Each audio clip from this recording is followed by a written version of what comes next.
Giving cause for legal action. దీనికి మనము substitution ఏంటి, వన్ వర్డ్ సబ్స్టిట్యూషన్ చెక్ చేయాలి. ఫస్ట్ మనము ఒక్కొక్క దాని మీనింగ్ తెలుసుకుంటూ వెళ్దాం. లాఫుల్ అంటే ఏంటి? ఏదన్నా మనం లాఫుల్గా చేస్తామంటాం చూడండి, అంటే లా ప్రకారం చేస్తున్నామంటాం చూడండి, అది పర్మిటెడ్ బై లా.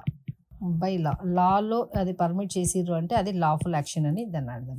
యాక్షనబుల్ అంటే ఏంటి అంటే ఏదన్నా ఇది giving cause for legal action, అది యాక్షనబుల్.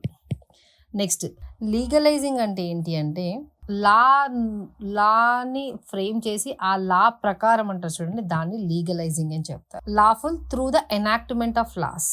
ఇప్పుడు ఏదైనా జరగాలి అంటే దానిపైన ఒక లా ఉండాలి, ఆ లా ప్రకారమే చేయడం అన్నది ఇది. అబ్జెక్షనబుల్ అంటే మీరు ఆ వర్క్ చేయడానికి మీకు అబ్జెక్షన్ ఇస్తున్నామేమో అంటారు కదా, ఏదైనా వర్క్ చేయడానికి అబ్జెక్షన్ ఇస్తున్నామంటే ఏంటి అంటే నాట్ సూటబుల్, అది చెయ్యొద్దు, దాన్ని ఆపేయండి అని చెప్పడానికి అది అబ్జెక్షన్.